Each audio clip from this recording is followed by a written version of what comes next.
여러분 안녕하세요. 네, 오늘 성경의 맥과의 6번째 시간이 되었습니다. 오늘도 기도로 오늘 시간을 시작하도록 하겠습니다. 사랑해 주님 감사합니다. 하나님께서 사랑하시는 하나님의 자녀들이 하나님의 말씀을 배우고자 이렇게 나왔습니다. 하나님 너무 예쁘시죠? 하나님께서 지금 얼마나 기뻐하실지 상상이 됩니다. 하나님, 우리가 성경을 통해서 하나님을 알기 원합니다. 하나님의 마음을 보기 원합니다. 하나님, 도와주세요. 이 모든 말씀 예수님 이름으로 기도드렸사옵나이다. 아멘. 네, 지난번에 우리가 출애굽 여정과 광야 방랑기 30가지 에피소드 중에 절반인 15번째 사건까지 공부를 했습니다. 자, 이번에는 16번째 미리암의 나병부터 공부를 다시 시작하도록 하겠습니다. 모세가 구스 여자를 취했어요. 구스라는 건 에티오피아거든요. 그러니까 이방 여인을 아내로 맞은 거죠. 그것을 미리암이 비방했어요. 근데 얼마 전에 모세가 시내산에서 율법을 받을 때 이방 여인과 결혼하지 말라라는 율법이 그 안에 있었거든요. 제일 먼저 그 율법을 받은 당사자인 모세가 그 율법을 어기고 이렇게 이방 여인을 취했을 때 누나인 미리암이 비방하는 거 당연하지 않아요? 그렇죠? 근데 왜 하나님께서는 모세를 벌하지 않으시고 미리암을 벌하셔서 문둥병이 생기게 하시고, 문둥병은 굉장히 수치스러운 그 사람들한테 다가갈 수도 없는 그런 것의 상징이죠. 그렇게 문둥병을 주시고 미리암이 나을 때까지 진 밖에서 7일간 머물도록 하셔서 그때 모든 이스라엘 백성들이 행군을 다 멈추고 7일간 스탑 상태로, 답보 상태로 있었다는 거죠. 그러면 미리암의 심적 부담이 얼마나 컸었겠어요. 자기 때문에, 자기 한 사람 때문에 지금 막 온 200만 백성이 갈 길을 못 가고 있으니까 너무 미안하기도 하고 막 괴롭기도 하고 그랬겠죠. 그래서 미리암은 문둥병도 힘들었지만 마음도 너무 힘들었을 거예요. 그런데 더 기가 막힌 건 아론과 미리암이 같이 비방을 했거든요. 그런데 왜 아론은 놔두시고 미리암한테만 벌을 주셨을까? 이해가 안 되시죠? 예, 여기에서 아론은 일단 대제사장으로 임명을 받은 후였어요. 매일 아침 저녁으로 번제를 드려야 되고 하는 임무가 있기 때문에 하나님께서 살짝 봐주셨던 것 같아요. 하지만 아론도 마음의 벌은 같이 받았던 것 같아요. 왜냐? 미리암이 문둥병에 걸려서 막 이렇게 되었을 때 제발 기도해서 용서해달라고 이렇게 같이 구하거든요. 그걸 봤을 때 아론도 마음의 벌은 같이 받았다라고 볼 수 있는데, 어쨌건 하나님께서 미리암한테 이렇게 문둥병을 보내신 거는 좀 너무하다는 생각이 드는데 왜 그러셨을까? 그걸 생각해 보면요, 미리암한테 모세가 어떤 동생인가를 한번 생각해 보면 돼요. 어렸을 때 모세가 나일강에 던져질 위기에 처해 있을 때 미리암이 따라가 가지고 기지를 발휘해서, 재치를 발휘해서 애굽 공주의 유모로 자기 엄마를 모셔오지를 않나. 결국은 모세한테 생명의 은인이잖아요, 미리암은. 그리고 미리암이 어떤 여자입니까? 홍해 가르고 온 이스라엘 백성이 다 건넜을 때 즉석에서 성가대를 조직해서 막 찬양을 하고 하는 리더십이 대단한 여자였어요. 그런 여잔데 자기 동생이 지금 나이가 80이 되긴 했지만 한 번 동생은 뭐 나이가 80이 되건 90이 되건 영원한 동생이고 계속 애기처럼 보이는 거죠. 뭐 그런데다가 모세 볼 때마다 너 나 아니었으면 벌써 이 세상 사람 아니야, 이런 생각도 들었을 테고 뭐 그랬겠죠. 그런데 지금 와서 보니까 모세는 민족의 지도자로 하나님께서 막 그렇게 높여서 세워서 써주시는데 자기는 아무것도 아니란 말이죠. 아무 지위가 없어요. 그게 불평으로 나오지 않았을까? 그렇게 신학자들은 추측을 합니다. 그러니까 우리가 남을 비방할 때 말이죠. 정말 이게 공의를 위해서, 정의를 위해서 하는 건지 아니면 평소에 뭔가 고깝게 나한테 밉게 보이던 거를 이렇게 기회를 노리고 있다가 그래 너 잘 만났다 하면서 이때가 기회다 하면서 비방을 하진 않냐는 거죠. 특히 교회 안에서 지도자를 비방할 때 우리가 아주 조심해야 되는 게 뭐 지도자한테 무조건 맹종해야 된다 이런 얘기가 아니라요. 사탄은 교회의 지도자를 무너뜨리는 걸 너무 좋아해요. 왜냐?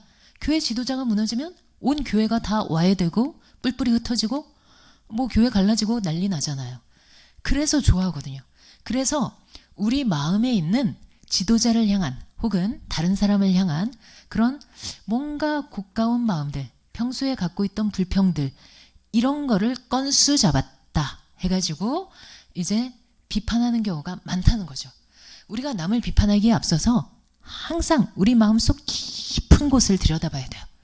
진정한 동기가 뭔가? 내가 정말 하나님 나라의 공의를 위해서 이 비판을 하는 건가? 제가 첫 시간에도 말씀을 드렸지만 사람은 피조물이기 때문에 같은 피조물을 판단할 자격이 안 돼요. 기본적으로. 그게 바로 선악과를 따먹은 사건이고 연약한 사람이 있으면 그 사람을 위해서 기도를 해줘야 되는 거죠. 그래서 하나님께서 징벌하신 걸로 그렇게 해석할 수 있습니다. 그 다음 정탐꾼 가데스 바네아라는 곳에 이르게 됩니다. 가데스 바네아는 너무 중요한 곳이에요. 거기에다가 별표를 해놓으세요. 17번 별표 딱 해놓으시고 여기서 드디어 가나안 땅 너무 가까워졌잖아요. 모세가 12명의 정탐꾼을 각 지파에서 한 명씩 뽑아가지고 12명의 정탐꾼을 보냅니다. 그래서 가나안 땅을 정탐을 하고 오라고 그렇게 보내는데 근데 돌아온 12명 중에 10명이 부정적인 보고를 해요. 우리는 그들 앞에서 메뚜기 같았다. 아까 그 블레셋 족속 이런 사람들이 막 거인족이라고 그랬잖아요. 그 거인족들이 사는 막 아말렉 쪽이며 뭐 이런데 너무 쫄았던 거예요. 우리는 그들의 밥이다. 그런데 이때 두 사람은 긍정적인 보고를 하죠. 누구죠? 여호수아와 갈렙. 이 두 사람은 아니다. 하나님께서 함께 하시면 우린 얼마든지 거기를 정복할 수 있다라고 하는데 그런데 여론이 어디에 쏠립니까? 나머지 10명. 부정적인 보고에 확 쏠리죠. 그래가지고 백성들이 당장 모세를 막 칠 기세로 달려듭니다. 또 원망을 하죠. 왜 우리를 이 광야로 끌고 나와서 이 고생을 시키고 여기에서 죽게 만드느냐 막 이러는 거예요. 그런데 이때 하나님께서 진노를 하세요. 그리고 너희가 40일간 정탐을 했으니 하루를 1년으로 쳐서 40년 광야 생활을 마친 다음에야 돌아갈 것이다. 이때 출애굽한 지 한 2년 정도 됐을 때였거든요. 그러니까 그때부터 38년간 광야 생활이 연장이 된 거예요. 왜 하나님은 이걸 이토록 진노하셨을까요? 이건 사실요 하나님의 시험이었어요. 가나안 입국 시험, 가나안 입국 비자를 줄까 말까 지금 시험을 치르셨는데 거기에 불합격한 거죠. 왜냐? 가나안 땅은 지금 우상이 너무너무 많은 곳이에요. 철저히 영적 무장을 하고 들어가지 않으면 바로 우상한테 먹히는 곳입니다. 우상 숭배하게 돼버리죠. 그래서 하나님께서 정말 노예의식을 다 깨고 하나님의 자녀라는 의식으로 철저히 하나님을 신뢰하는 그런 의식을 갖길 원하셨는데 그래서 시험을 테스트를 해보신 거죠. 그랬는데 200만 명 중에 단 2명만 합격하고 나머지는 다 불합격. 합격률이 100만 분의 1. 우리 신앙이 이렇게 약하다는 거예요. 이렇게 믿음이 약하다는 거죠. 하나님의 통치를 받는 멋진 나라, 가나안 땅을 하나님은 꿈꾸셨어요. 그런데 하나님을 향한 이 왕을 향한 믿음과 신뢰가 없다 하면 이건 아무리 가나안 땅에 들어가 봤자 아무 소용없는 거예요. 왕의 통치를 받질 않으니까. 여전히 노예로 살 수밖에 없으니까. 그래서 안 되겠다. 훈련 더 받아야겠다 해서 훈련이 늘어난 곳, 그곳이 바로 가데스 바네아입니다. 자, 그 다음 18번 백성의 불순종, 패전. 이렇게 너희 이제 가나안 땅 못 들어가고 출애굽 1세대들은 다 죽을 거야, 광야에서. 이런 선고를 받자 백성들이 뒷북을 치는 거예요. 아, 이래서야 되겠냐, 이제라도 가나안 우리 빨리 침공에 들어가서 정복하자라고 막 하는 거예요. 하나님 명령에 불순종하고 가나안에 진군을 한 거죠. 모세가 막 말렸어요. 하나님한테 순종해라, 이건 하나님 뜻이 아니다. 그런데도 끝내 몇몇 이 백성들이 거기 갔다가 철저히 패배하고 죽고 말죠. 처참하게. 꼭 뒷북치는 사람들이 있어요. 자, 그 다음 19번 고라의 반역. 고라와 다단과 아비람, 온, 그리고 족장 250명이 모세한테 반역을 했어요. 그러자 땅이 갈라져서 고라와 다단과 아비람과 그들 가족을 삼켜버렸어요. 족장 250명은 여호와의 불에 소멸됐고요.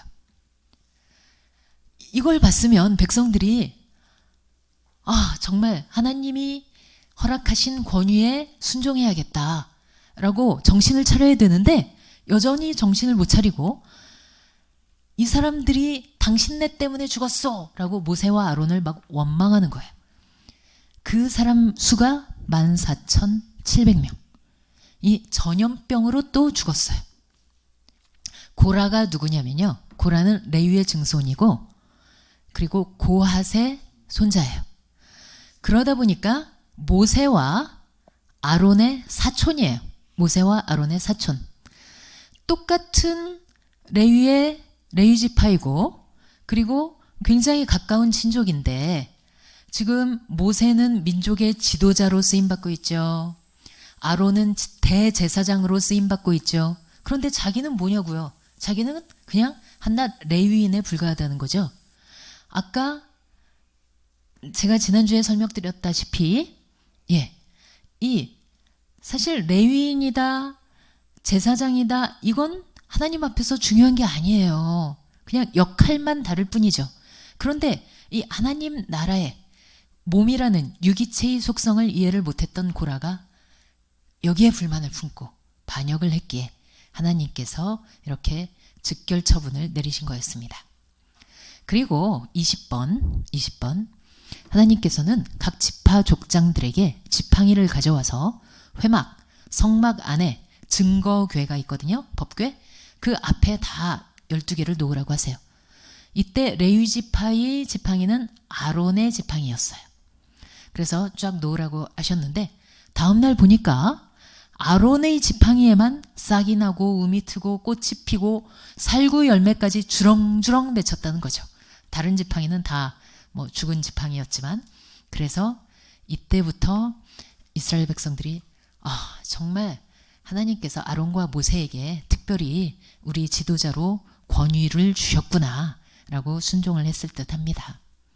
그 다음 21번 신광야 가데스의 무리바라는 곳에, 무리바는 싸움이라는 곳인데요. 그런 뜻인데 또 물이 떨어졌다고 백성들이 불평을 합니다. 정말 끊임없는 레파토리. 이때는 거의 이 광야 생활이 끝나갈 무렵이에요.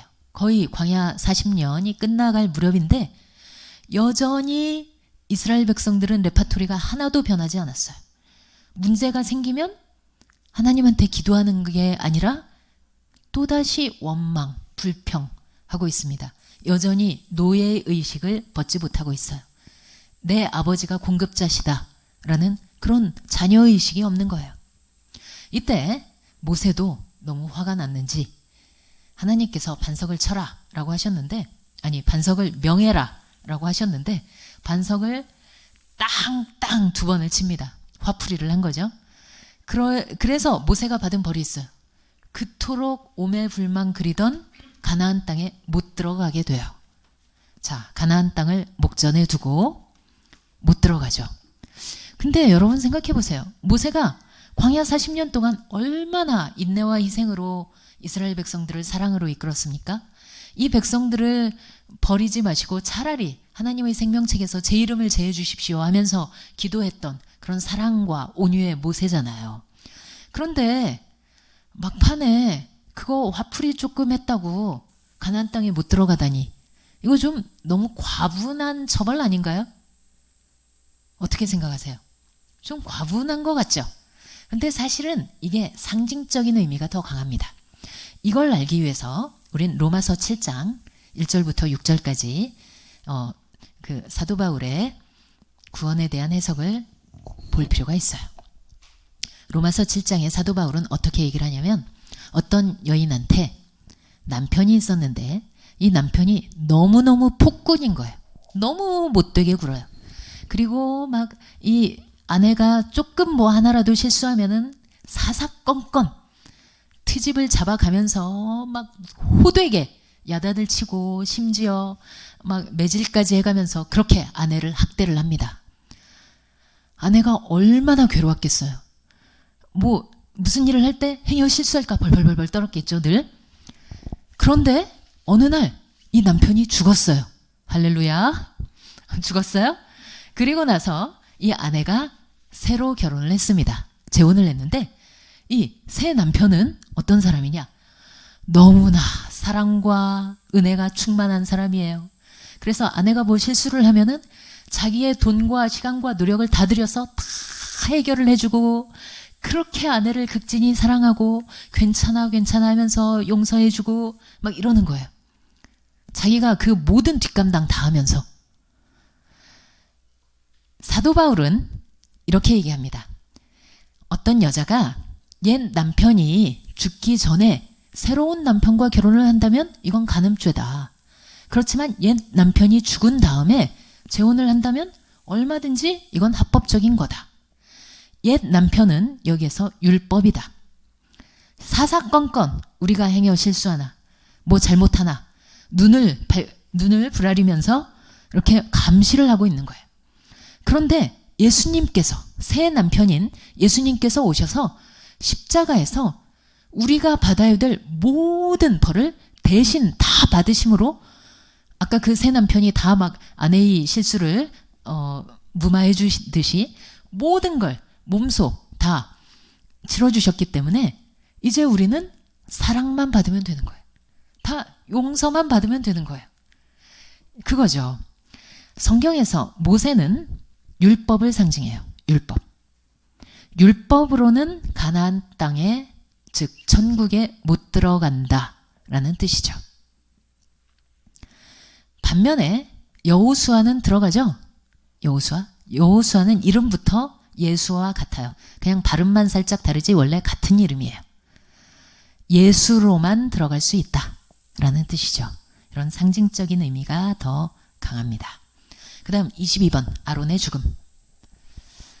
모세와 아론과 엘르아살이 호르산에 올라가서 아론이 자기의 제사장 옷을 엘르아살에게 겉옷을 벗어서 주면서 입혀주면서 제사장 위임식을 합니다. 제사장직을 승계해 주는 거죠. 그리고 아론은 호르산에서 죽습니다. 이제 출애굽 1세대가 이렇게 거의 다 사라져 가네요. 그 다음 23번 구리뱀. 백성이 에돔길에서 길과 음식에 대해서 불평을 했어요.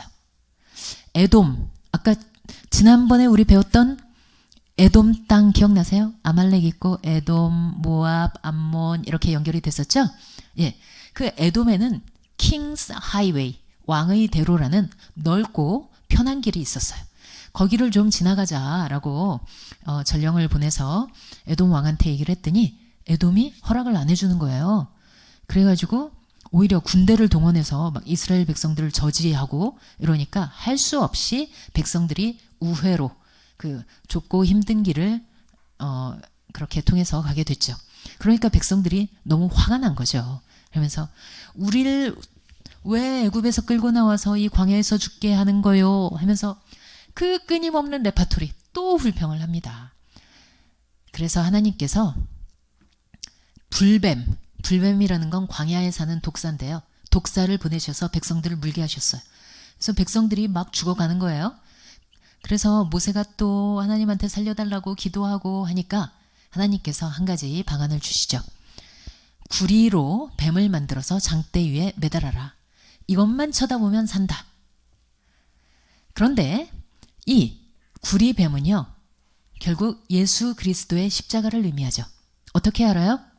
나중에 신약시대 때 밤중에 몰래 예수님을 찾아왔던 니고데모한테 예수님께서 영생을 얻는 것, 구원을 얻는 것에 대해서, 거듭남에 대해서 설명을 해주시면서 모세가 광야에서 뱀을 든 것 같이 인자도 들려야 하리니 이는 저를 믿는 자마다 영생을 얻게 하려 하심이라 라고 말씀을 해주세요. 그래서 구리뱀은 예수님의 십자가를 의미합니다. 누구든지 십자가만 바라보면, 예수님만 바라보면 살 수 있다는 뜻이에요. 영생을 얻을 수 있다는 뜻이죠. 근데 신기한 건요, 이 모세가 만들었던 구리뱀을 안 쳐다보는 사람들이 있다는 거. 그래서 죽는다는 거죠. 쳐다만 보면 사는데 너무 신기하지 않으세요, 여러분? 너무 쉽잖아요. 그런데 안 쳐다보고 죽어요. 근데요, 이게 오늘날도 똑같이 반복이 됩니다. 예수님이 십자가에서 내 죄를 다 해결하셨다. 대신 모든 죄짐을 다 지셨다라는 걸 믿기만 하면 돼요. 믿고 받아들이기만 하면 돼요. 그럼 영생을 얻을 수 있어요. 근데 이걸 안 믿어요. 똑같아요. 너무 안타깝고 어리석은 일이죠. 24번. 그 아모리 땅과 바산도 아모리 족속이니까 그 땅은 어디였습니까? 에돔, 모압, 암몬 위쪽, 북쪽이었죠. 거기도 킹스 하이웨이가 비교적 좋은 땅, 좋은 길이 이렇게 나 있어서 거기를 통해서 지나만 가게 해주시오 라고 하면서 이제 요단강 건너가려고 하는데 이 아모리 왕과 바산 왕이 지레 겁을 먹고 나와서 전쟁을 걸어와요. 그래서 어쩔 수 없이 싸워가지고 이 땅을 보너스로 받게 되는데 이게 바로 민수기 21장의 내용이죠. 그 다음 25번. 모압 왕 발락이 미디안 장로들과 함께 발람을 초청합니다. 발람은 누구였냐면요, 저기 그 갈대아 우르 쪽에 살던 당시에 유명한 주술가였어요. 요즘으로 치면 무당이었어요. 그래서 신접해가지고 막 이런저런 잡신들과 신접해서 막 축복도 하고 저주도 하고 이런 유명한 사람이어서 모압 왕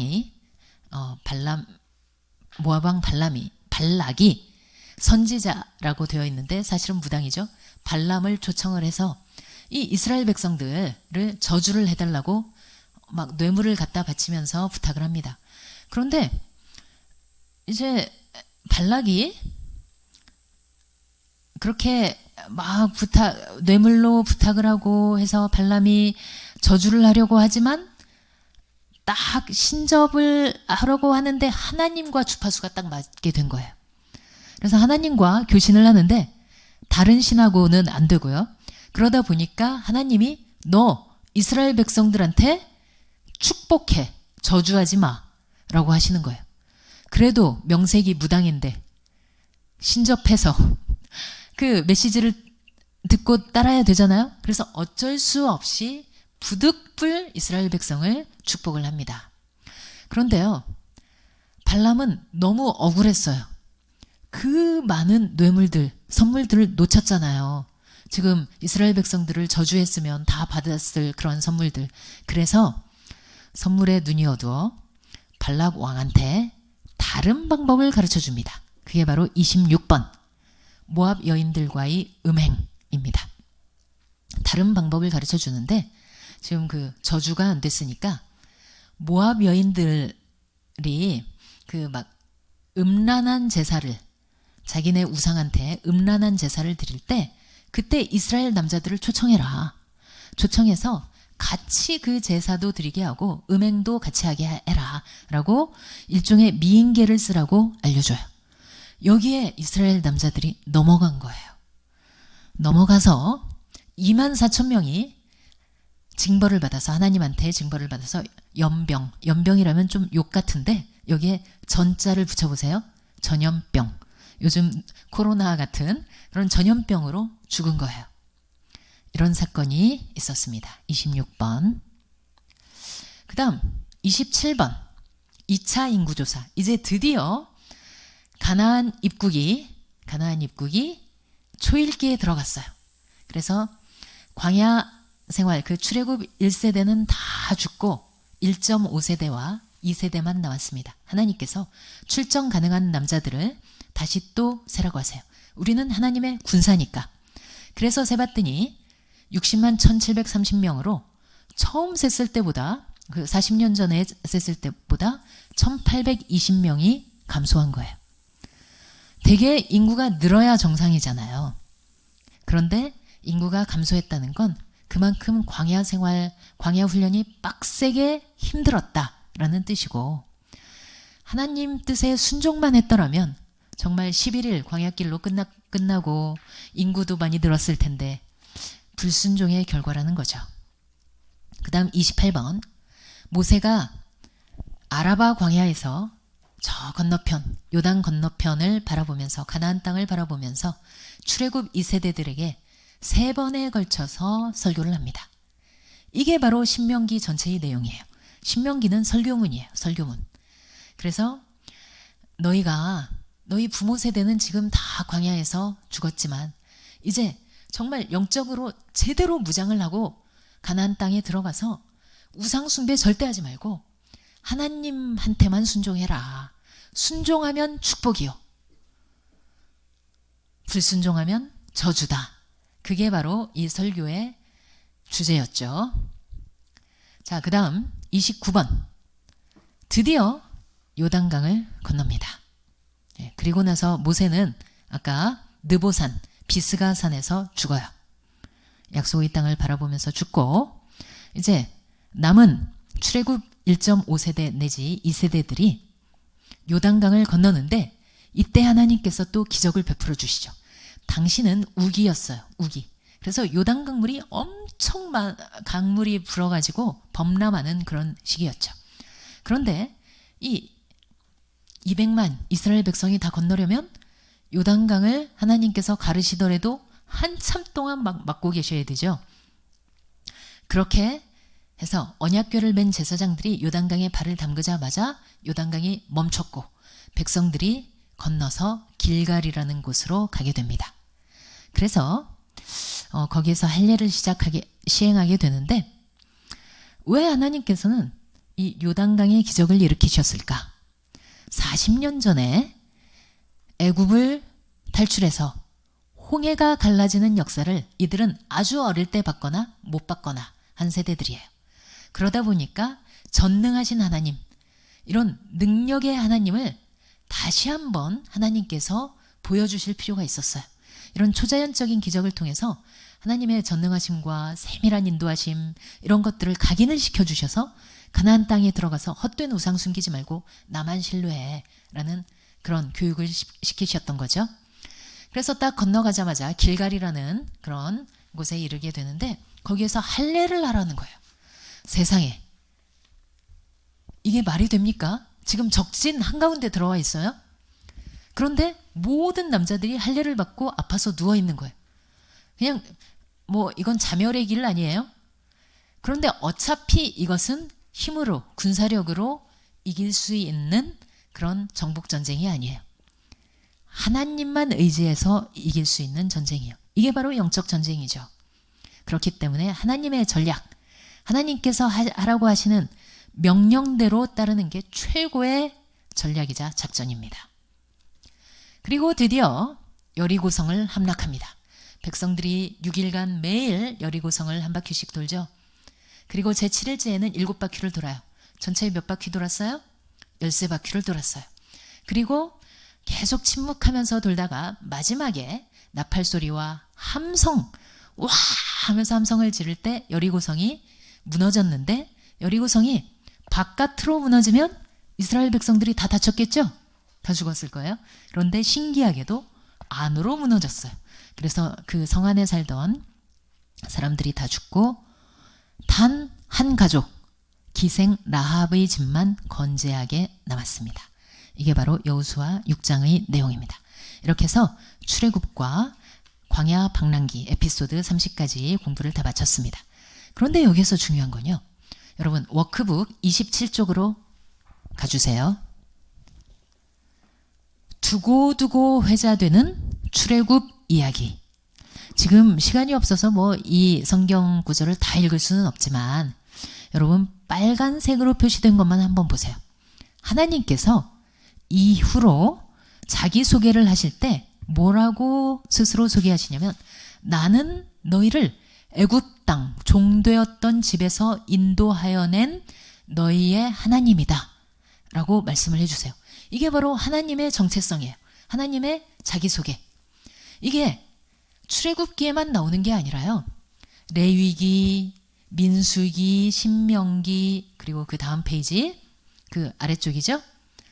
여호수아, 사사기, 사무엘, 상, 열왕기, 하까지 이 왕국시대까지 계속 하나님은 자기 백성에게 자기소개를 하실 때 나는 너희를 애굽 땅에서 인도하여 낸 너희의 하나님이다 라고 말씀을 하세요. 왜 그러실까요? 이게 너무 중요하거든요. 애굽 땅에서 인도해 냈다는 것은 영적으로 뭘 상징한다? 죄와 사망의 노예였던 우리를 그 사탄의 권세에서 다 끊어주시고 이제는 그 모든 결박을 풀어주시고 자유의 몸으로 정말 이 하나님의 자녀로 불러주셨다는 걸 상징하기 때문에 이게 바로 구원의 시작이기 때문에 하나님과 백성 사이에 그런 중요한 관계를 설명해 주는 거기 때문에 이렇게 말씀하시는 거죠. 자, 그 다음 이제 성막에 대해서 공부를 해보도록 하겠습니다. 성막. 워크북 28쪽 아래 보시면요. 성막. 아까 스티커 붙여주셨죠? 여기 스티커 있는 거 예, 표시된 대로 붙여주시면 되고 성막 스티커도 붙여주세요. 성막 스티커도. 성막은 천국의 모형이에요. 천국의 모형. 성막은 나중에 예루살렘 성전의 모본이 되는 그런 이동식 성전이죠. 그런데 그 구조나 설계 같은 건 완벽해요. 아무리 이동식이라고 날림으로 막 지은 게 아니라 완벽합니다. 하나님께서 성막에 엄청나게 공을 들이시고 이 성막 짓는 그 디자인 설계 이것만 설명하시는데 출애굽기에 3분의 1 분량을 할애를 하세요. 그만큼 공을 들이십니다. 자, 스티커 붙이셨으면 성막의 구조를 한번 볼까요? 성막은 일단 담장이 있어요. 담장. 자, 보시는 것처럼 적어주세요. 담장. 자, 담장이 있고 그 다음에 문이 있어요. 문. 이 담장이 이렇게 둘러싸여져 있고 문이 한가운데 앞쪽에 담장에 문이 있어요. 자, 담장의 가로 세로 비율은 1:2예요. 1:2. 그래서 성막은 전체 면적이 테니스 코트의 한 2배 정도 크기가 됩니다. 담장의 높이는요. 얼마나 될 것 같으세요? 담장 높이 2.25m. 그러니까 웬만한 거인이 아니고서는 일반인들은 밖에서는 안을 들여다볼 수 있다 없다? 없어요. 그 얘기는 이 하나님 나라 구원을 받은 백성이 아니고서는 이 교회 안에 들어오지 않고는 안에서 무슨 일이 일어나는지 전혀 알 수 없다는 얘기예요. 그 다음에 문을 보시면 여기 천막 10개 중에 문이 차지하는 게 천막 4폭이에요. 4폭. 10폭 중에 4폭이면 문이 비교적 넓다, 좁다? 넓죠. 넓어요. 그 얘기는 구원의 문은 누구한테나 활짝 열려 있다 라는 걸 상징을 합니다. 자, 그 다음 여기 보시면 이 안에 뜰 괄호 열고 칭의 라고 적어주세요. 예수님을 믿고 이제 구원을 받았어요. 문 안에 들어와서 뜰을 밟는다는 얘기는 구원을 받았다는 얘기예요. 그건 칭의, 의롭다고 쳐주시는 거예요. 칭의의 뜻이 뭔 줄 아세요? 의롭다는 게 아니에요. 의롭다고 칠게 라는 거예요. 사실 우리는 의롭지가 않죠. 근데 의롭다고 쳐주시는 거. 그 다음에 여기 뭐 뜰에 번제단도 있고 물두멍도 있고 이건 나중에 배울 거고요. 그 다음 여기 천막이 하나 있죠. 텐트 같은 거. 이 텐트는 두 부분으로 나뉘어지는데 그 앞부분을 뭐라고 하느냐? 성소라고 그래요. 여기는 구원받은 다음에 우리가 일평생 성화되는 것을 의미를 해요. 그 다음에 맨 안쪽에 지성소, 지극히 거룩한 곳이다 라는 뜻이죠. 성소는 거룩한 곳, 지성소는 지극히 거룩한 곳. 이곳은 하나님의 영광이 임재하는 곳입니다. 그래서 구원의 문을 들어가서 칭의, 성화, 하나님의 영광을 보기까지, 이게 바로 구원의 순서입니다. 자, 뜰은 예차를 의미해요. 마당만 밟는 예배. 예, 이사야서에 나오는 그 말씀은 바로 예차를 못 버렸다는 거죠. 그걸 번제단에서 다 가죽을 벗기고 불살라야 되는 거예요. 그리고 나서 성소에 들어가면 이제 거듭난 새 생명이 거기에서 자라나게 됩니다. 그리고 이제 지성소에서 하나님의 젖가슴에서 하나님의 젖을 꿀꺽꿀꺽 맘껏 빨아먹으면서 새 생명이 성장해 나가는 거예요. 이게 바로 구원의 순서이자 성막의 구조예요. 자, 아까 텐트 모양으로 되어 있던 곳. 자, 그 다음 워크북 29쪽 위 성소와 지성소 스티커를 찾아서 붙여주세요. 이 텐트 이동식 여기에는요 가로 세로 비율이 1:3이에요. 1:3. 그런데 앞에 3분의 2에 해당되는 게 성소예요. 그리고 뒤에 3분의 1에 해당되는 게 지성소예요. 그러니까 지성소는 정육면체 모양이에요. 정육면체. 성소는, 그 앞쪽에 있는 성소는 지성소의 2배 크기인 직육면체 모양이에요. 바닥만 보면 여긴 직사각형, 지성소는 정사각형 모양인 거죠. 그냥 대충 이렇게 돼 있다라는 것만 아시면 돼요. 그리고 이 사이에, 성소와 지성소 사이에 커튼이 쳐져 있어요. 커튼. 이 커튼을 성경에서는 휘장이라고 얘기하죠. 휘장. 예, 이거의 의미는 나중에 배우겠고요. 자, 그 다음 29쪽 아래 성전의 기물들 스티커 찾아서 붙여주세요. 자, 아까 성전, 성막은 담장이 있다고 했고 앞쪽에 문이 있다고 했어요. 문을 통해서 딱 들어가면 뜰이 있었죠. 뜰에 2가지 기물이 있어요. 자, 그 다음 워크북 30쪽 위에다가 스티커 2가지를 순서가 헷갈리지 않게 잘 붙여주세요. 뜰에 있는 2가지 성전 기물 붙여주세요. 첫 번째 게 뭐냐면 번제단입니다. 번제단은 뭐냐면 제물을 태워서 바치는 곳이에요. 그런데 여긴 철망, 석쇠 같은 게 걸쳐져 있어요. 그 아래에서 목재로 불을 피우고 철망 위에다가 짐승 제물을, 희생 제물을 올려놓고 태워서 드리는 곳이죠. 그런데 중요한 것은 이 번제단의 불은 절대로 꺼트리면 안 돼요. 절대로 꺼트리면 안 돼요. 마치 예전에 우리 며느리들이 집안에 불씨 꺼트렸다가는 쫓겨나잖아요. 그것처럼 제사장들이 이 번제단의 불을 관리하면서 항상 꺼트리지 않도록 그렇게 유지를 했어요. 이 번제단은 예수님의 십자가, 구원을 상징합니다. 왜냐하면 짐승이 불살라지는 곳이니까. 희생제물, 우리의 속죄제물이 되어주신 예수 그리스도, 십자가, 순환을 의미하죠. 그 다음에 물두멍, 번제단 안쪽 그 성소와 번제단 사이에 물두멍이 있어요.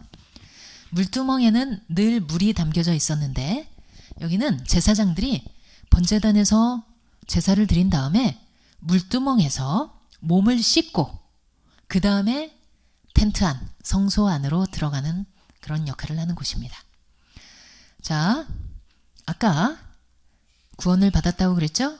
번제단에서 칭의, 예수님의 십자가를 믿고 칭의를 받았어요. 그 다음에 물두멍, 물두멍은 세례를 의미합니다. 세례. 의롭다고 칭함을 받은 자는 세례를 받죠. 사실 세례는 그리스도와 성도의 결혼식과도 같아요. 물론 우리가 결혼 안 하고도 결혼 생활 시작할 수 있어요. 아니, 결혼식을 안 하고도. 그렇죠? 결혼식 안 하고도 그냥 살림 차려서 신혼생활 시작할 수 있잖아요. 그런데 왜 굳이 결혼식을 하죠? 돈 많이 들여가면서? 왜 할까요? 결혼식은 만인 앞에 우리가 이제 법적으로 합법적인 부부가 되었습니다 라고 공포하는 그런 의식이죠. 세례가 바로 그런 거예요. 이제 나는 그리스도의 신부가 되었습니다. 그리스도와 연합하여서 한 몸이 되었습니다 라고 만인 앞에 공포하는 거예요. 결혼식을 한 부부와 안 한 부부는 결혼 생활에 아무래도 차이가 있을 거예요. 결혼 생활을 하다가 부딪히고 싸울 일이 생길 때, 이혼하고 싶을 때 결혼식을 했다면 우리가 그 많은 사람 앞에서 서약도 하고 이렇게 잘 살겠다고 병이 드나 뭐 건강할 때나 그렇게 끝까지 사랑해야겠다고 서약을 하지 않았나 하면서 그 결혼식을 기억하면서 결혼 생활의 어려움들을 이겨나가겠죠. 그것처럼 세례 안 받아도 구원은 받아요. 그렇지만 세례를 왜 받아야 되느냐?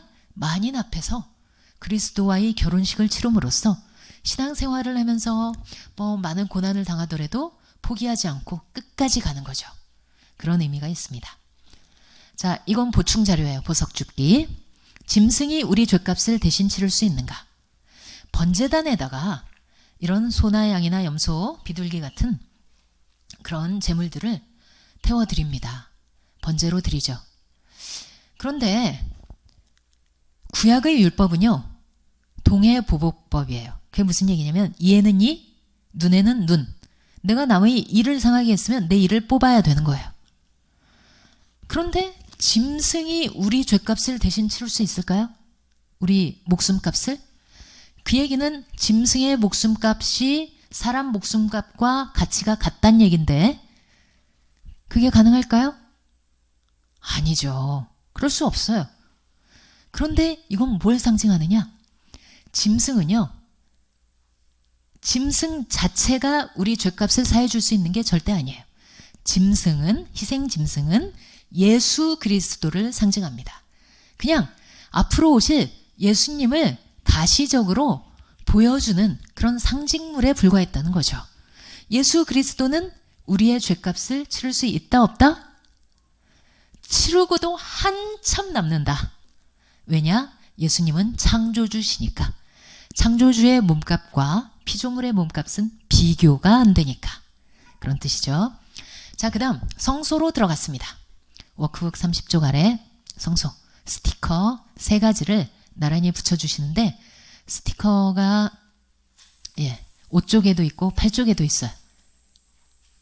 5쪽에 2개, 8쪽에 1개. 잘 찾아서 순서 헷갈리지 않게 잘 붙여주세요. 순서 이대로 붙여주세요. 자, 성소에 딱 들어가면요, 3가지 기물이 있어요. 3가지 기물. 그런데 성소에 들어가서 좌양좌 해가지고 먼저 왼쪽을 봅시다. 왼쪽을 보면 뭐가 있냐면 등잔대가 있습니다. 등잔대라고 적어주세요. 등잔대. 등잔대에는 7개의 등잔이 늘 불타오르고 있습니다. 등잔대. 그 다음 우양우에서 앞을 바라봐요. 그 커튼이 있는 쪽, 휘장이 있는 쪽을 봤어요. 거기엔 분향단이 있어요. 분향단이라고 적어주세요. 분향단. 자, 아까 번제단하고 분향단하고 헷갈리는 분들이 많아요. 다 단자로 끝나니까. 근데 번제단은요, 짐승을 태워드리는 곳이에요.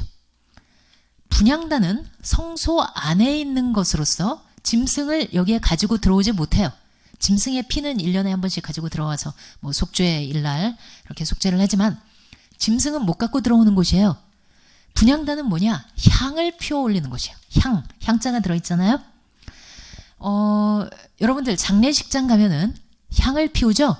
그런 걸 연상하시면 돼요. 번제단하고 전혀 다릅니다. 향은 어떻습니까? 방향이 아래에서 위로 올라가죠. 하늘로.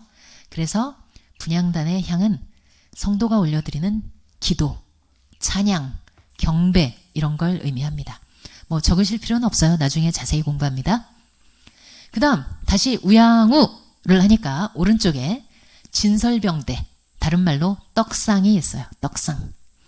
떡상에는 늘 떡이 무교병, 이스트 넣지 않은 무교병이 12개, 6개씩 두 줄로 쌓여져 있는데 이 12개는 12지파를 의미를 합니다. 떡은 얼마 만에 한 번씩 교환을 할까요? 교체. 일주일에 한 번씩 매 안식일마다 교체를 하고 이 떡을 버릴까요? 버리지 않고 제사장이 먹습니다. 이 이야기는 떡은 바로 하나님의 말씀을 의미하고요. 떡과 마주보고 있는 게 뭐였어요? 떡과 마주보고 있는 거. 등잔대였죠? 예, 하나님의 말씀을 우리가 묵상하고 먹고 마시고 할 때는 바로 성령의 조명, 등잔대, 성령의 조명을 받아서 해석을 해야지 막 첫 시간에 제가 말씀드린 대로 엉터리로 내 맘대로 끌어다 붙여서는 안 된다라는 거죠. 자, 그 다음에 지성소로 들어갔습니다. 워크북 31쪽 지성소로 들어갔어요. 여긴 지극히 거룩한 곳, Holy of Holy예요. 여기에는 뭐가 있느냐? 자, 언약궤가 있어요. 1번 언약궤. 근데 같은 이름을 아셔야 돼요. 언약궤와 같은 이름이 증거궤, 법궤, 성궤. 예, 번역본마다 다 다르고 성경의 부분마다 또 다르게 나와요. 다 같은 말이에요. 언약궤. 상자예요. 상자. 십계명 돌판을 넣어놓은 상자. 그리고 언약궤에 뚜껑이 있어요. 그 뚜껑에는 천사 조각상이 붙어 있는데 이 뚜껑을 뭐라고 부르느냐? 시은좌라고 불러요. 시은좌. 시은, 베풀시, 은혜의 은. 그래서 하나님의 은혜를 베푸시는 곳, 하나님이 임재하시는 곳이에요. 다른 말로 이 뚜껑을 뭐라고 부르느냐? 속죄소라고 불러요. 속죄소. 왜냐? 1년에 한 번 대속죄일날 대제사장이 지성소에 들어와서 짐승의 피를 여기에 7번 뿌리거든요. 그래서 이스라엘 백성들의 죄를 1년간 지은 죄를 속죄를 하는 곳이기 때문에 속죄소, 하나님이 은혜를 베풀어서 우리의 죄를 속해 주시는 곳, 이란 뜻이에요. 그 다음에 천사 조각상 2개가 서로 이렇게 날개를 마주하고 있어요. 이 천사 조각상을 뭐라고 부르느냐? 그룹이라고 불러요. 그룹은 영어로 cherubim 이라는 것을 한국어로 발음만 이렇게 따서 적은 거예요. 그룹. 스랍이라고도 나와요. 스랍. 다른 성경 부분에는 스랍. 그룹. 비슷하죠, 이름이? 그런데 이 그룹은 천사라는 뜻이죠. 바로 이 천사 조각상 둘 사이에 하나님의 영광이 임재하시는 곳이에요. 자, 그러면 이 언약궤의 뚜껑을 시은좌라고 했는데 뚜껑을 한번 벗겨볼까요? 그 다음 워크북 아래쪽 보시면 스티커를 이걸 붙여주세요. 뚜껑을 열고 보니 언약궤 안에 3가지 물건이 들어있네요. 3가지 물건이 뭘까? 첫째, 십계명 돌판 2개. 십계명 돌판 2개. 예, 지난번에 우리 배웠을 때 모세가 십계명 돌판 2개를 받아가지고 왔을 때 이스라엘 백성들이 그 금송아지를 숭배하고 막 이래가지고 너무 화가 나서 깨트렸다고 했죠. 그 다음에 나중에 돌판 2개를 더 다시 다듬어 가지고 올라가서 이제 십계명을 다시 받아옵니다. 그 돌판이에요. 그리고 아론의 쌍난 지팡이. 이거는 이스라엘 백성들이 아론과 모세의 권위에 도전을 하면서 너희만 하나님과 얘기하냐, 우리도 다 하나님의 백성이다 막 하면서 대들 때 하나님께서 그 지도자로 권위를 주신 자는 아론이다라는 걸 보여주기 위해서 막 싹이 나고 열매가 맺게 해주셨죠. 그 지팡이, 아론의 지팡이, 영적 지도자를 존중해라 라는 뜻이죠. 그럼 이 십계명 돌판 두 개의 뜻은 무엇일까요? 1부터 4계명이 돌판 하나에 써 있고 5부터 10계명 6개가 다른 돌판 하나에 써 있을 걸로 추정을 하는데 1부터 4계명은 대신 계명, 하나님에 대한 그런 계명들이죠. 하나님을 사랑해라예요. 한마디로 얘기하면 하나님을 사랑해라. 그러면 5부터 10계명 6가지 계명은 대인 계명, 이웃을 사랑해라, 사람을 존대해라 라는 뜻이죠. 사람을 존대해라. 하나님을 사랑하고 사람을 존대해라. 그리고 영적 지도자의 권위에 존중해라. 아론의 쌍난 지팡이. 그 다음에 또 하나 뭐가 들어있을까? 만나 항아리가 들어있습니다. 만나 항아리. 만나 항아리는 광야 생활에서 40년 내내 하나님께서 정말 지극히 성실하게 하루도 빠짐없이 매일 택배를 보내주셨잖아요. 만나 택배, 로켓 배송, 새벽마다 오는 로켓 배송, 택배로 만나를 그 200만을 먹이셨던 거예요. 너희의 공급자는 나다. 나를 신뢰해라. 당장 너희 앞에 돈이 떨어졌다고 불안해하지 마라. 그런 거죠. 자, 여기에 이 세 가지 물건을 덮는 뚜껑을 뭐라고 부른다고 했어요? 시은좌라고 부른다고 했어요. 시은좌, 은혜를 베푼다. 이건요, 율법을 은혜로 덮는다는 뜻이에요. 율법을 상징하는 십계명 돌판. 이제 예수님께서 십자가에서 우리를 대속해 주셨기 때문에 율법은 더 이상 우리한테 효력이 없어요.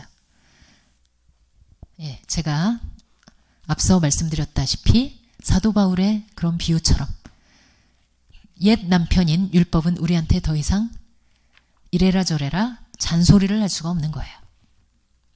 자, 그 다음 보충 설명, 보석 줍기. 10계명을 줄이고 또 줄이면 뭘까요? 1에서 4계명은 하나님을 사랑해라. 내 마음을 다하고 성품을 다하고 뜻을 다하여 여호와 하나님을 사랑하라 라는 거죠. 그럼 5에서 10계명은 내 이웃을 내 몸과 같이 사랑해라. 사실은 이게 첫째는 널 먼저 사랑해라예요. 내 몸같이 사랑해라. 너 자신처럼 사랑해라니까 일단은 자기 자신을 사랑해야 그만큼 이웃을 사랑한다 라는 것이죠.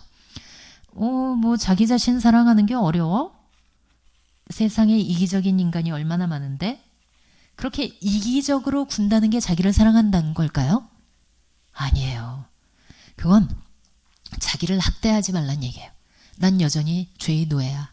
난 여전히 죄의 포로야 라고 열등감과 죄의식에 쩔어 살지 말란 얘기예요. 나는 하나님의 용서받은 자녀야. 하늘나라의 왕자야. 공주야 라고 자부심을 갖고 자신을 사랑하면서 살라는 얘기죠. 그러니까 자신과 똑같이 이웃도 사랑해야겠죠? 이웃도 마찬가지로 하나님 나라의 왕자요 공주니까. 그래서 1에서 10계명을 줄이고 또 줄이면 한마디로 사랑이에요. 사랑. 자, 10계명은 율법이죠? 율법의 기본 정신은 사랑이에요. 사랑.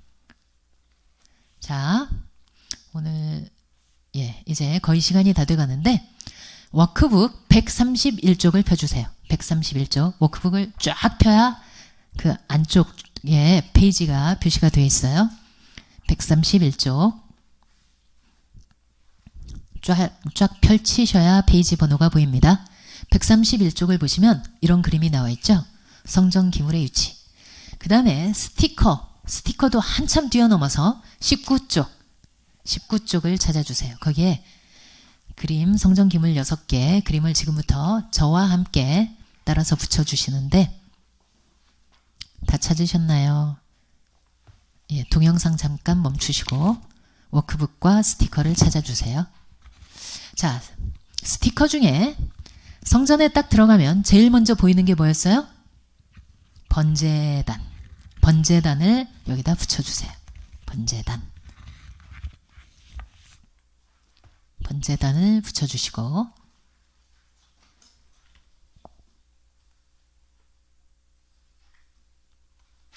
그 다음에 뭐가 있다고 했죠? 물두멍을 붙여주세요. 물두멍. 자, 그 다음에 성소로 들어갔어요. 성소는 1:2, 가로 세로 비율이 1:2인 직사각형 모양이라고 했는데, 성소에 들어가서 왼쪽으로 돌면 뭐가 있다고 했죠? 촛대가 아니라 등잔대 혹은 금등잔대. 예. 순금으로 만들어졌어요.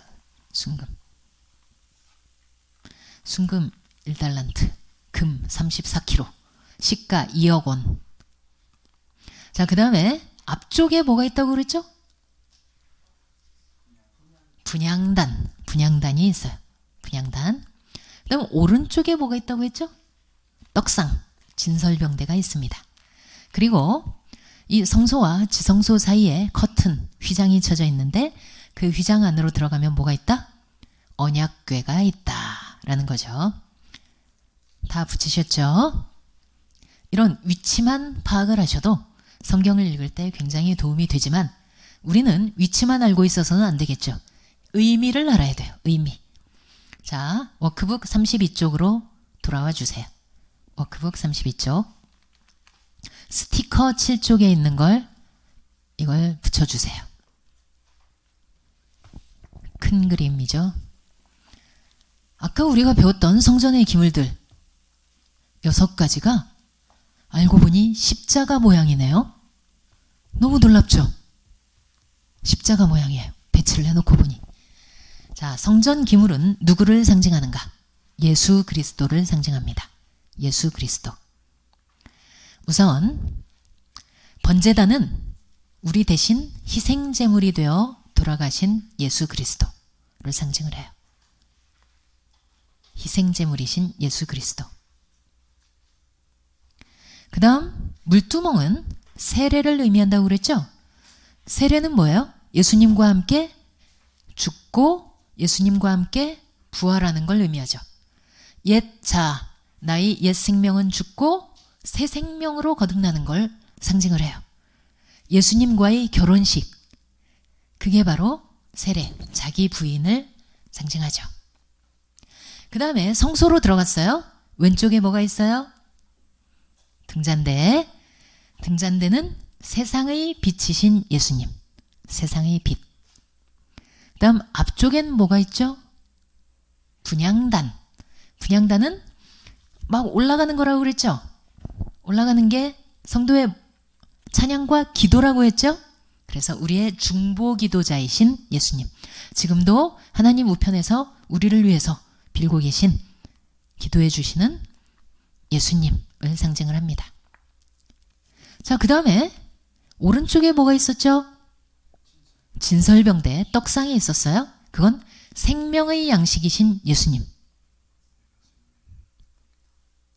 그리고 성소와 지성소 사이에 휘장이 있었죠? 휘장, 커튼.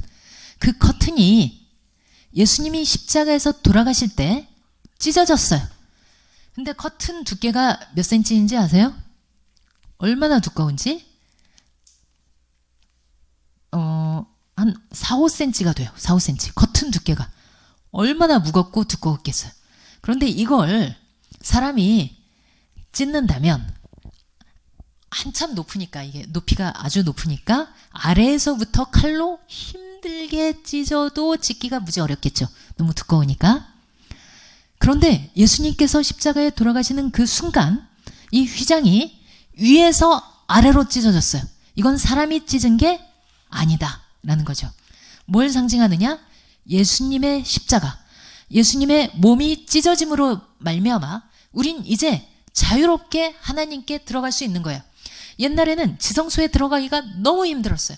1년에 한 번 대제사장이 막 모든 속죄의식 다 행한 다음에, 너무너무 복잡한 의식을 행한 다음에 여기 들어가가지고 또 짐승의 피를 뿌려가면서 속죄의식을 행하고, 그래도 막 행여 뭐가 잘못됐으면 즉사하기 때문에 제사장 이 옷에다가 방울 달아가지고 딸랑딸랑 소리가 안 나면 제사장이 죽었나 보다 하고 끌어내야 되는데, 끌어내기 위해서 사람이 들어가면 그 사람마저 죽으니까 어떻게 해야 돼요? 예, 발목에다가 줄을 메고 들어가죠. 그래서 발목 줄을 끌어내고, 이럴 정도로 지극히 거룩한 곳이에요. 이 거룩한 곳에 거룩하신 하나님 앞에 인간은 나갈 수가 없어요. 나갔다간 그냥 죽는 거예요. 그런데 이제는 자유롭게 드나들 수가 있다는 거죠. 하나님 앞에 왜 나갈 수 있습니까? 예수님이 몸을 찢으셨기 때문에, 지성소의 통로가 되신 예수님이 십자가에서 몸을 찢으셨기 때문에 이젠 우리가 대제사장으로, 왕같은 제사장으로 자유롭게 성소와 지성소를 드나들 수 있는 겁니다. 자, 그 다음 워크북 32쪽 아래에 이 표가 있는데요. 여기에 자, 뜰에 있는 번제단은 뭘 상징하는가? 피로 씻음. 번제단에서는 짐승을 잡아서 피를 받은 다음에 번제단 사방에 뿌리고 그 나머지를 불태우고 이러잖아요. 그래서 피로 씻음, 예수님의 십자가를 의미합니다. 그 옆에 성경 구절이 있는데요. 이걸 꼭 다 찾아보세요. 지금 이 성전, 성막, 제사 이런 건 구약시대의 유물이고, 뭐 신약시대에는 전혀 필요 없다라고 생각하시기가 쉬운데 아니에요. 이건 예수 그리스도를 상징하기 때문에 우리가 열심히 공부해야 돼요. 이게 바로 성경의 맥입니다. 성경의 핵이고. 자, 그 다음 물두멍. 물두멍은요, 물로 씻음. 물로 씻음, 세례죠. 예수님과 함께 죽고 함께 부활한다. 옛 자아가 죽고 새 생명이 태어났다. 거듭난 새 생명을 의미를 합니다. 그 다음에 성소에 들어가서 왼쪽에 뭐가 있다고요? 등잔대. 등잔대는 성령의 조명을 의미하죠. 성령의 조명. 그리고 분향단은 성도의 찬양과 기도와 경배, 하나님께 계속 올려드리는. 진설병대는 하나님의 말씀, 나는 생명의 양식이다, 나는 하늘에서 온 떡이다 라고 예수님이 말씀하셨죠.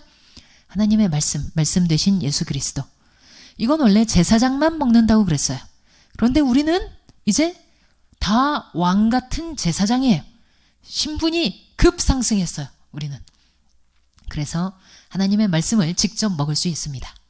그 다음 지성소에 들어가면 뚜껑이 있었죠. 시은좌. 시은좌는 그 위에 희생제물의 피를 뿌린다고 그랬죠. 예수님의 피로 우리 죄를 덮는다 라는 뜻이 있습니다. 예수님의 피로 우리의 죄를 덮음. 그 다음에 시은좌 위에 두 천사 조각상을 뭐라고 불러요? 그룹. 이 그룹은 GROUP, 그 단체라는 뜻이 아니에요. 그룹, 천사라는 뜻이죠. 그룹. 이건 하나님의 임재를 의미합니다. 그 다음에 언약궤 안에 세 가지 기물이 있다고, 세 가지 물건이 있다고 했는데, 첫째, 십계명 돌파는 하나님 나라의 통치 원칙을 가르쳐 주죠. 한마디로 얘기하면 하나님을 사랑하고 사람을 존대해라 라는 뜻이죠.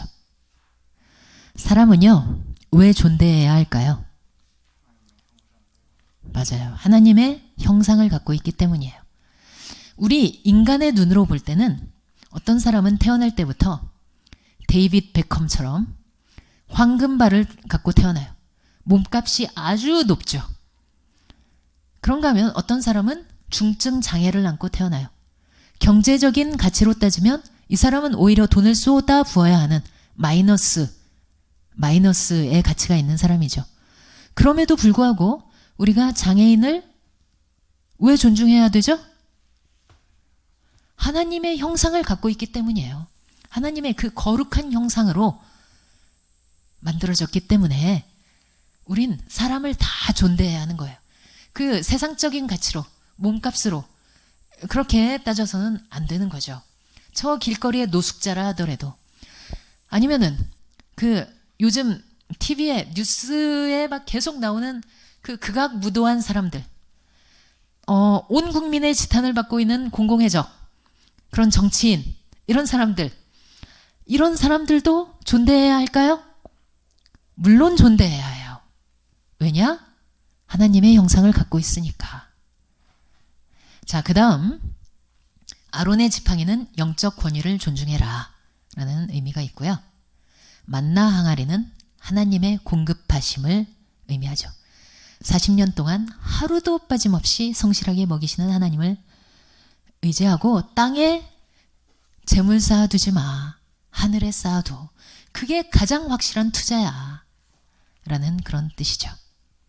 자, 오늘 여기까지 하고 마치도록 하겠습니다. 다 같이 기도하시겠습니다. 하나님 아버지, 웬 은혜입니까? 웬 사랑입니까? 정말 감사합니다.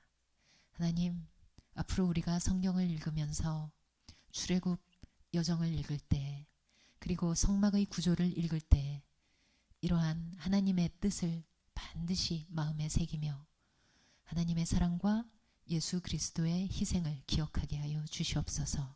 이 모든 말씀 예수님 이름으로 기도드렸사옵나이다. 아멘. 수고하셨습니다. 감사합니다.